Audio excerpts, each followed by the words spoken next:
बिस्मिल्लाहिर्रहमानिर्रहीम। अस्सलाम वालेकुम। उर्दू कहानी मरकज पर आप सबको खुश आमदीद। देवर काली घोड़ी की सवारी करने का शौकीन था। मेरी घोड़ी भी काली थी। रोज कहता, भाभी आपकी घोड़ी पर कब सवारी करूंगा। मैं बच्चा समझकर चुप कर जाती और शर्म के मारे उसे कुछ न कहती। मगर एक रात इमरजेंसी बन गई। देवर को बोला तो कहने लगा, भाभी पहले काली घोड़ी। उस रात मेरे होश उड़ गए। जिसे बच्चा समझ बैठी थी वो। मैं अपने देवर के मुंह से ऐसी बात सुनकर हैरान रह गई। वो बमुश्किल 16 साल का लड़का मुझसे ऐसी फरमाइश करेगा, मेरे वहमो गुमान में नहीं था। मेरा देवर मुझे सवालिया नजरों से देखता जा रहा था। उसे मुझसे जवाब चाहिए था और मुझे तो उसकी बात ही परेशान कर गई थी। मैं क्या जवाब देती। मैंने उसे नजरअंदाज करके बात बदल दी और शुक्र किया कि घर में किसी और ने उसकी बात नहीं सुनी, वरना उसकी तो खैर ना होती। लेकिन वो ढीठ बना रहा और कुछ दिन बाद फिर से मेरे सामने वही फरमाइश करने लगा, भाभी मुझे हमेशा से काली घोड़ी की सवारी का शौक है। आप मुझे अपनी घोड़ी पर बैठने का मौका तो दें, मैं आपको खुश कर दूंगा। वो बाकायदा मिन्नतों पर उतर आया था। उसकी बात पर मुझे शदीद झटका लगा। शौक था वो भी हमेशा से, मुझे खुश कर देगा। मुझे उसकी बातें बड़ी अजीब लगी थी। मैंने उससे फिर भी लिहाज से बात की कि क्या मतलब, तुम कब से ये सब कर रहे हो। मैंने कुछ घबरा कर सवाल किया। अभी उसकी उम्र ही क्या थी कि वो ऐसे शौक पालने लगा था। मैं जानती थी कि घर वालों में से किसी को भनक भी पड़ जाती तो कयामत ही बर्पा हो जाती। कोई भी उसके शौक से वाकिफ नहीं था, क्योंकि सब अभी तक उसे बच्चा समझते थे और लाड प्यार से रखते थे। उसे पढ़ाई की तरफ ही तवज्जो देनी चाहिए। और वो था कि न जाने किस किस्म के आवारा लड़कों में बैठने लगा था जो ये फरमाइश कर गया था। बस 2 साल हुए हैं कि मुझ में ये शौक पैदा हुआ और मैंने अपना ये शौक सबसे छुप कर खूब पूरा किया है। मगर जैसी आपकी घोड़ी है वो कभी नहीं मिली। आप मुझे एक बार इजाजत तो दे दें। वादा करता हूँ घर में किसी को नहीं पता चलेगा। वो राजदारी से बोलते हुए शरारत से आंख मारकर बोला। मैं शर्मिंदा सी हो गई। मेरा दिल जोर जोर से धड़कने लगा। तुम जानते हो, अगर कभी घर में किसी को भी तुम्हारे शौक के बारे में पता चला तो तुम्हारी खैर नहीं होगी। तुम्हें अपनी पढ़ाई पर तवज्जो देनी चाहिए। अभी तुम्हारी इतनी उम्र नहीं है। मैंने उसे बड़ेपन से समझाना चाहा। मेरे शौहर बहुत सख्त मिजाज आदमी थे। अगर उन्हें अंदाजा हो जाता कि उनका छोटा भाई पढ़ाई छोड़कर इन कामों में लगा हुआ है तो वो उस पर हाथ उठाने से भी गुरेज न करते। मेरी फिक्र पर वो लापरवाही से कंधे उचका गया। कहने लगा, अब आप मुझे जबरदस्ती पर उकसा रही हैं।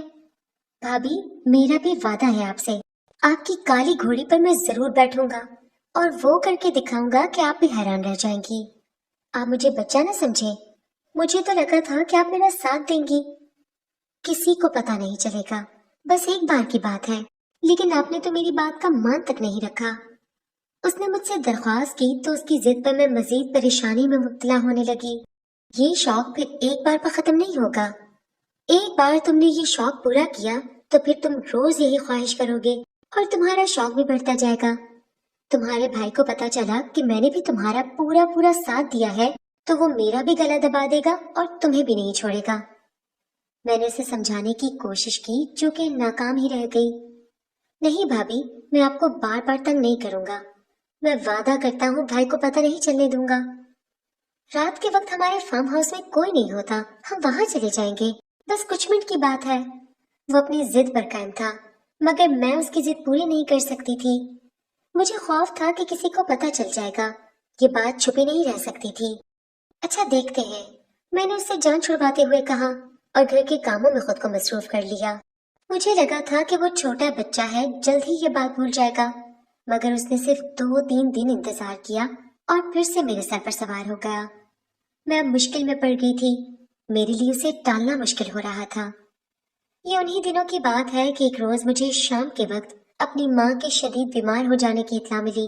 मेरी बहन ने मुझे कॉल करके बताया कि माँ की तबीयत बहुत बिगड़ गई है और वो मुझसे मिलना चाहती हैं।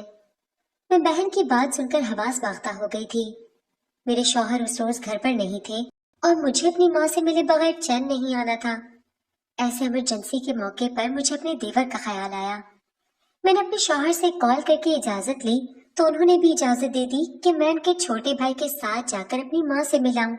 मैंने अपने देवर से जाकर दरख्वास्त की कि वो मुझे मेरी माँ से मिलवाने ले चले। वो बहुत बीमार है। मेरे देवर ने मेरी मजबूरी सुनी तो उसकी आंखें चमक उठी। उसने बदले में फौरन अपनी शर्त रख दी। ठीक है भाभी, मैं आपको ले जाऊंगा, मगर पहले काली घोड़ी की सवारी, फिर कोई और काम। उसने मौके से फायदा उठाते हुए कहा।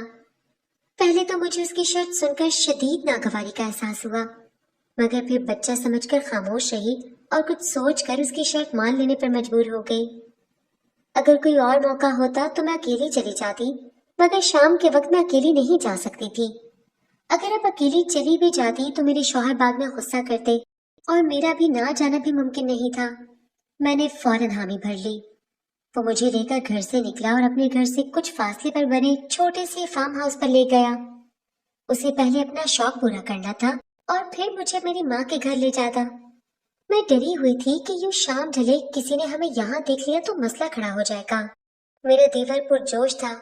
उस रात अपने देवर की तेज रफ्तारी देखकर मेरे तो होश उड़ गए। जिसे मैं बच्चा समझती रही, उसने तो मेरी आंखें खोल दी थी। मेरी जब शादी हुई तो मेरा वो देवर घर भर का लाडला और छोटा था। सबको ही वो छोटा बच्चा लगता था। उसके लिए हर वक्त खास एहतियात और परवाह की जाती थी। मेरे शौहर और उनके बड़े भाई मेरे छोटे देवर को हर काम से दूर रखते और सिर्फ पढ़ा रहे थे। मुझे भी वो सिर्फ एक नटखट सा बच्चा लगता था। शुरू में तो वो मेरे सामने आने से भी झिझक जाता था। उसकी शर्म को देखते हुए मुझे हंसी आती थी और वो मुझे मजीद भोला भाला लगने लगता था। लेकिन जब उसकी मुझसे झिझक उतरी और कुछ दोस्ती हुई तो उसकी बातें मुझे हैरान कर गईं। उसकी सब शौक और काम बड़ों वाले थे। पढ़ाई से ज्यादा उसकी तवज्जो दूसरे कामों में थी। इतनी सी उम्र से ही वो खानदान की लड़कियों के सामने हर वक्त शेखियां भगाड़ता रहता था। वो प्यारा भी था, इसलिए सबसे तवज्जो पाकर नखरे में रहता। क्योंकि हमारा देसी सा माहौल था तो मेरी नजर में उसकी उम्र इन बातों के लिए बहुत छोटी थी। इस उम्र में ही उसका लड़कियों के सामने बन संवर कर रहना और लड़कियों का उसे पसंदीदगी की निगाह से देखना मुझे अजीब लगता था। फिर मुझे किस्से सुनाता कि देख लें, आपके देवर को अभी से लड़कियां लाइन कराती हैं। वो अपने कॉलर खड़े करके इतराते हुए कहता। मैं भी उसकी बात पर हंस पड़ती। असल में मेरे सास ससुर थे नहीं। 2 साल पहले ही उनका बस के हाथ से इंतकाल हो चुका था। मेरी शादी बाद में हुई थी। जब मेरी शादी हुई तो घर में बस शौहर और एक देवर ही था। अभी चंद माह ही हुए थे मेरी शादी को। शौहर काफी सख्त मिजाज था। जब तक मेरे शौहर घर पर होता तो मेरे साथ साथ मेरे देवर का भी सांस रुका रहता। जैसे ही वो काम से जाता तो देवर मेरे सर पर सवार हो जाता। कभी स्कूल की, कभी खानदान की, तो कभी अपने शौक की। उसके पास बातों का जखीरा होता था। मैं भी उसकी सुनती रहती कि बच्चा है, वो भी बिन माँ बाप का। एक रोज उसने मुझसे निहायत अजीब फरमाइश कर दी। वो बोला कि वो काली घोड़ी की सवारी का बहुत ज्यादा शौकीन है। मैं पहले तो उसकी बात नहीं समझ पाई और सिर्फ सर हिला दिया, मगर उसके अगले जुमले पर मैं बुरी तरह ठिठक गई थी। वो मेरे सर हिलाने पर बोला, भाभी, आपकी घोड़ी भी तो काली है, कभी मुझे उसकी सवारी का मौका दे। मैंने उसे कोई जवाब नहीं दिया और ऐसे जाहिर किया जैसे सुना ही ना हो। मुझे उस रोज समझ आई कि वो अक्सर ही काली घोड़ी की बातें करता था और मुझे देखता था। मेरी घोड़ी भी काली थी, इसलिए वो मुझे उम्मीद से देखता रहता था कि शायद मैं उसे इजाजत दे दूं। मैं तब तो उसकी बात नजरअंदाज कर गई और बात बदल दी। मैं नहीं चाहती थी कि उसका शौक घर के किसी और फर्द के कानों में पड़े। मुझे खौफ था कि सब ये न समझ बैठे कि काली घोड़ी की तरफ उसकी तवज्जो मैंने दिलाई है।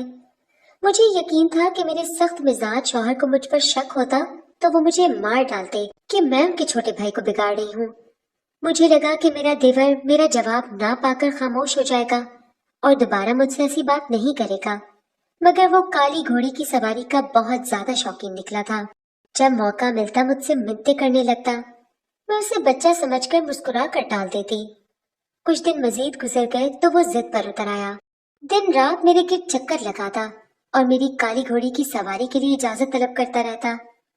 मैं उसे टाल टाल कर और बहाने बना बना कर थक गई थी, क्योंकि मेरी वो काली घोड़ी बहुत नखरीली और बदतमीज थी। अपने ऊपर बैठने वाले शख्स को पल में नीचे गिरा देती थी। मुझे यही डर लगा रहता था कि अगर देवर को चोट आ गई तो मेरी शामत पक्की है, मगर वो मुझसे जिद कर करके नहीं थक रहा था। पहले मैंने सोचा कि मैं अपने शौहर को इसका बताऊं ताकि वो खुद अपने भाई को संभाल ले, लेकिन फिर मैं झिझक सी गई। अगर मेरा देवर मुकर जाता तो पूरा घर मुझे बुरा भला कहता। मैं इसी वजह से किसी को बता भी नहीं सकती थी। मैंने अपने देवर के सामने जाना ही छोड़ दिया। उसका शौक वक्त के साथ साथ बढ़ता ही चला जा रहा था। उसकी जिद बढ़ती देखकर मैं घबराने लगी थी। फिर जिस रोज मेरी माँ की तबीयत अचानक बिगड़ने पर मुझे उसी देवर की जरूरत पड़ी, तो उसने मौके से फायदा उठाकर मुझसे अपनी जिद मनवा ली। मुझे लगा था वो बच्चा है और सवारी नहीं कर पाएगा, जल्दी थक जाएगा, मगर मेरा ख्याल उसने फार्म हाउस में जाकर गलत साबित कर दिया था। वो बज़ाहिर छोटा बच्चा निहायत तेज निकला था। अपना शौक पूरा करके जब वो लौटा तो पसीने से तर था और चेहरा जोश की सुर्खी में डूबा हुआ था। शुक्रिया भाभी, मुझे बहुत मजा आया, वो तशक्कुर से मुझे देखकर बोला, और मैं इतनी गुंग थी कि उसे जवाब भी न दे पाई। वो आगे बढ़ा तो मैं भी खामोशी से उसके पीछे चल पड़ी।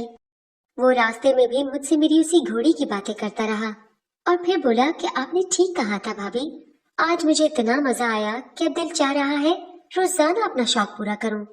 आप भाई को मत बताना, तो मैं अक्सर अपना शौक पूरा करता रहूंगा। आप मेरा साथ देंगी ना? वो अचानक बोलते हुए मुझसे वादा लेने लगा। मैंने सर हिला दिया। अब मैं मुतमईन थी।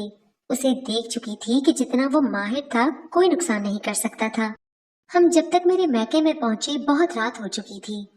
मैं अपने देवर को उसके आराम के लिए कमरा दिखाकर खुद अपनी माँ के पास बैठ गई। मेरा देवर तो इतना थका हुआ था कि बिस्तर पर गिरते ही सो गया। वो रात के खाने के लिए भी नहीं उठा। मेरी बहन ने हैरत से मुझे बताया तो मैं बात बना गई कि वो सुबह से पढ़ाई करता रहा था, इसलिए अब थक गया है। जबकि खुद मुझे फार्म हाउस में जाने के बाद का मंजर याद आ गया, जिसकी वजह से मेरा देवर इतना थक गया था।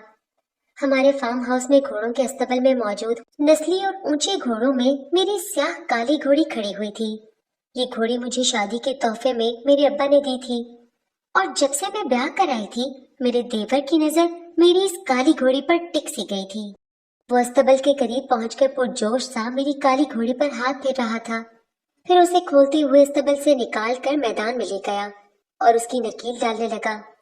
मेरी घोड़ी की उठान बहुत अच्छी थी। मेरी नजर में उस जैसा नौउम्र लड़का घोड़ों की सवारी कर ही नहीं सकता था। कुजा के मेरी ऊंची लंबी घोड़ी की सवारी करता। मैं यही सोचकर उसे इजाजत नहीं देती थी और टाल मटोल से काम लेती रही। आज भी मैंने ये सोचकर इजाजत दे दी कि अव्वल तो वो सवारी कर नहीं पाएगा और अगर कर भी ली तो ज्यादा देर नहीं टिकेगा, क्योंकि मेरी घोड़ी बहुत अथरी और नखरीली थी। वो कम ही किसी को अपनी सवारी करने देती थी, मगर मेरे देवर ने निहायत महारत से उस पर सवार होकर उसे संभाल लिया था और किसी माहिर घुड़सवार की तरह वो उसकी सवारी किए उस मैदान में गोल गोल चक्कर काटता घोड़ी को भगाकर धूल उड़ा रहा था। मैं हैरत ज़दा सी उसे देख रही थी। मुझे यकीन नहीं आ रहा था कि वो इतना छोटा बच्चा इतना माहिर घुड़सवार था। ये उनका खानदानी शौक था और सब भाई घुड़सवारी में माहिर थे। यकीनन ये शौक उसके खून में था, लेकिन मुझे ये खौफ भी था कि अगर ऊपर से कोई पहुंच जाता तो मेरी खैर न होती। रात के वक्त में उनके छोटे भाई को यहाँ लाकर घुड़सवारी करवा रही थी और इस बात पर मेरी अच्छी खासी क्लास लग सकती थी। कितनी देर घुड़सवारी करने के बाद मेरा देवर वापस लौटा तो पसीने से तर था। उसे ठीक ठाक देखकर मुझे हैरत के साथ साथ इत्मीनान भी हुआ। वो घोड़ी से उतरकर उसे अस्तबल में बांधता पानी पिलाने लगा। मैं हूंक से उसे देखती चली गई। मेरी माँ की तबीयत काफी संभल गई थी। अगले ही रोज हम घर वापस चले गए, मगर अब भी मेरा देवर अक्सर मुझे बताकर रात को फार्म हाउस चला जाता है और छुप कर काली घोड़ी की सवारी का शौक पूरा करता है। मेरी घोड़ी भी अब उसे पहचानने लगी थी। मैंने अपने देवर के शौक का राज रख लिया। जब वो जवान होता तो वैसे भी उसे इजाजत मिल ही जाती। कभी कभी हम बच्चा समझकर बच्चों की ख्वाहिशात को दबाने की कोशिश करते हैं, उन्हें सराहते नहीं हैं, लेकिन अगर उनके शौक को सराहें तो शायद वो और भी कामयाब हो जाए।